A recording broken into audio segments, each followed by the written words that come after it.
Alhamdulillahirobbilalamin. Puji syukur kehadirat Allah Subhanahu wa Ta'ala, karena pada hari ini Allah memberikan nikmat yang luar biasa kepada kita, baik nikmat sehat, iman, dan Islam. Salawat serta salam tak lupa kita curahkan kepada Nabi besar Muhammad SAW beserta keluarga dan para sahabat. Semoga kita senantiasa istiqomah mengikuti jejak beliau sampai akhir zaman. Apa kabar soli dan solihah? Alhamdulillah, semoga semua sehat walafiat dan tetap semangat menuntut ilmu.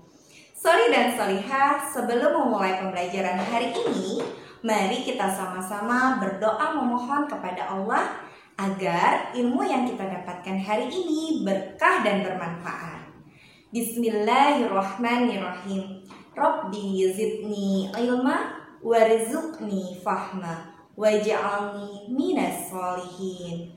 Ya Allah, tambahkanlah aku ilmu dan berikanlah aku kemampuan untuk memahaminya, dan jadikanlah aku termasuk golongan orang-orang yang solih. Amin. Solih dan solihah, salah satu sikap yang harus dimiliki oleh seorang muslim dalam menuntut ilmu adalah sikap teliti.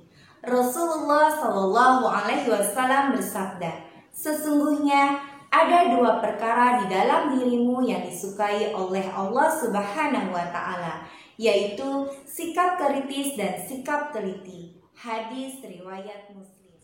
Teliti adalah sikap berhati-hati dalam melakukan suatu pekerjaan. Teliti juga berarti cermat. Soli dan solihah, kita harus membiasakan melakukan pekerjaan dengan sikap teliti. Pekerjaan yang dilakukan dengan sikap teliti akan mendatangkan hasil yang baik. Berbeda dengan pekerjaan yang dilakukan tidak teliti atau terburu-buru, biasanya akan mengecewakan. Nah, sama seperti belajar. Kita harus belajar dengan sikap teliti. Sikap teliti harus diamalkan dalam kehidupan sehari-hari. Bagaimana caranya? Teman-teman bisa melakukannya ketika mengerjakan tugas. Periksa kembali berkali-kali. Insya Allah, jika dilakukan dengan teliti, maka teman-teman akan mendapatkan hasil yang maksimal. Baik, soli dan solihah, sekarang perhatikan origami yang Bu Guru bawa. Bu Guru akan melipat origami ini menjadi 4 bagian sama besar. Untuk melipat dengan rapi, maka ujung yang satu harus bertemu dengan ujung lainnya. Atas dengan atas dan ujung bawah dengan yang bawah. Nah, seperti ini. Sekarang kita lipat lagi agar menjadi 4 bagian sama besar. Oke. Nah, sekarang sudah menjadi 4 bagian sama besar. Soli dan solihah, 4 bagian ini bisa kita sebut dengan 4/4. Nah, jika Bu Guru lipat 1 bagian, ya, 1 bagian ini, maka ini bisa disebut 1/4.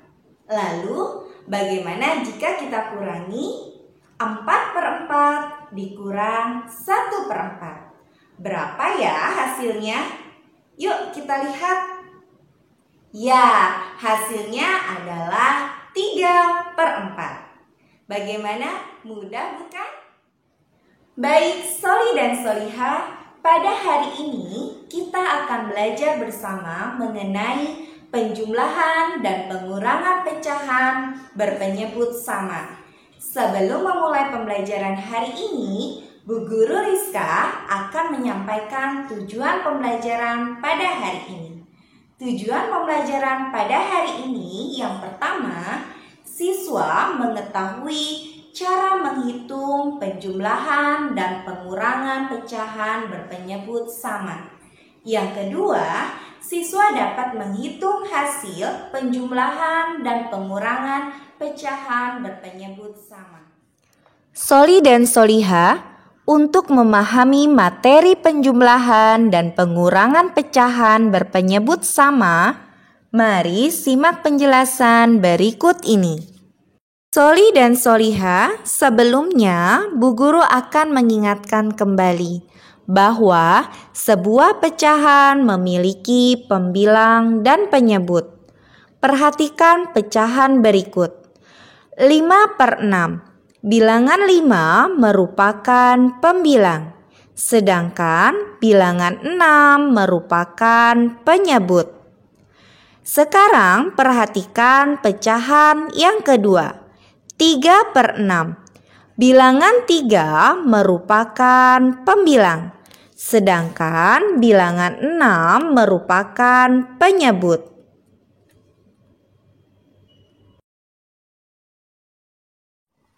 Penjumlahan pecahan berpenyebut sama.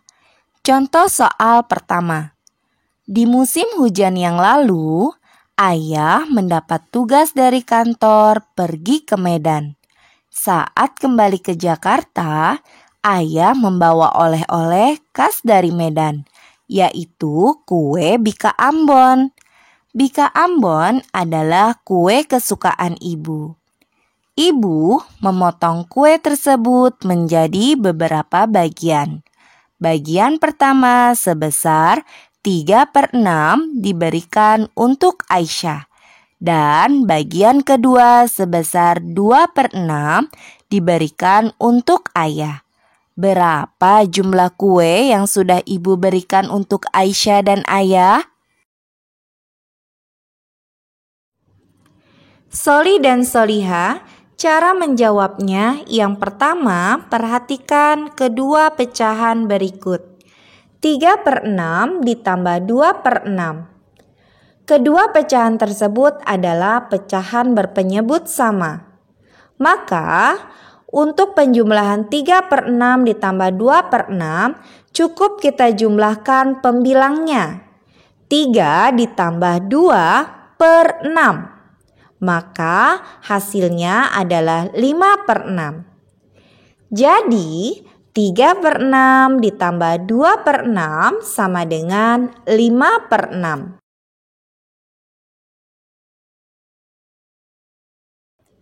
Nah, sekarang perhatikan contoh soal kedua.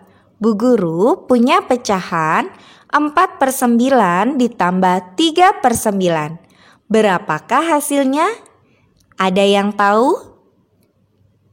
Ya, caranya adalah 4/9 ditambah 3/9 kita jumlahkan pembilangnya.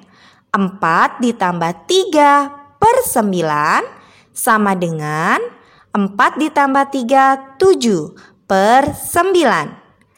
Jadi 4/9 ditambah 3/9 sama dengan 7/9.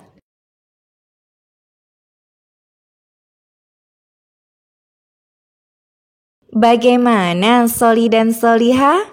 Mudah kan? Nah, diingat kembali ya, jika penjumlahan berpenyebut sama, maka yang dijumlah hanya pembilangnya saja. Penyebutnya tidak perlu kita jumlah. Baik, Soli dan Soliha, sekarang kita akan mempelajari pengurangan pecahan berpenyebut sama. Contoh soal ketiga. Ayah baru pulang dari Palembang. Ayah membawa empek-empek kesukaan Ali. Ibu mengambil 5/8 bagian untuk digoreng. Ketika sudah matang, Ali langsung mengambil 2/8 bagian untuk dimakan. Berapa sisa empek-empek yang sudah digoreng ibu? Nah, siapa yang tahu cara menjawabnya? Sekarang perhatikan dua pecahan berikut. 5/8 dikurang 2/8. Dua pecahan tersebut adalah pecahan berpenyebut sama. pada operasi hitung pengurangan berpenyebut sama, penyebut pecahan tersebut tidak perlu dikurangi. Cukup pembilangnya saja. Pembilang yang lebih besar dikurangi dengan pembilang yang lebih kecil. Maka 5/8 dikurang 2/8 yang akan kita kurangi adalah 5 dikurang 2/8. Maka hasilnya adalah 3/8. Jadi 5/8 dikurang 2/8 sama dengan 3/8. Bagaimana Soli dan Solihah? Sudah dapat dipahami pembelajaran hari ini? Alhamdulillah, semoga penjelasan yang Bu Guru berikan hari ini bermanfaat untuk kalian. Teruslah berusaha untuk berbuat teliti dan tekun dalam belajar. Mari kita tutup pembelajaran hari ini dengan doa kafaratul majelis. Subhanakallahumma wa bihamdik, asyhadu an la ilaha illa anta, astaghfiruka wa atubu ilaik. Maha suci Engkau ya Allah, aku memujimu. Aku bersaksi bahwa tiada sesembahan yang berhak disembah kecuali Engkau. Aku mohon ampun dan bertaubat kepadamu. Wassalamualaikum warahmatullahi wabarakatuh.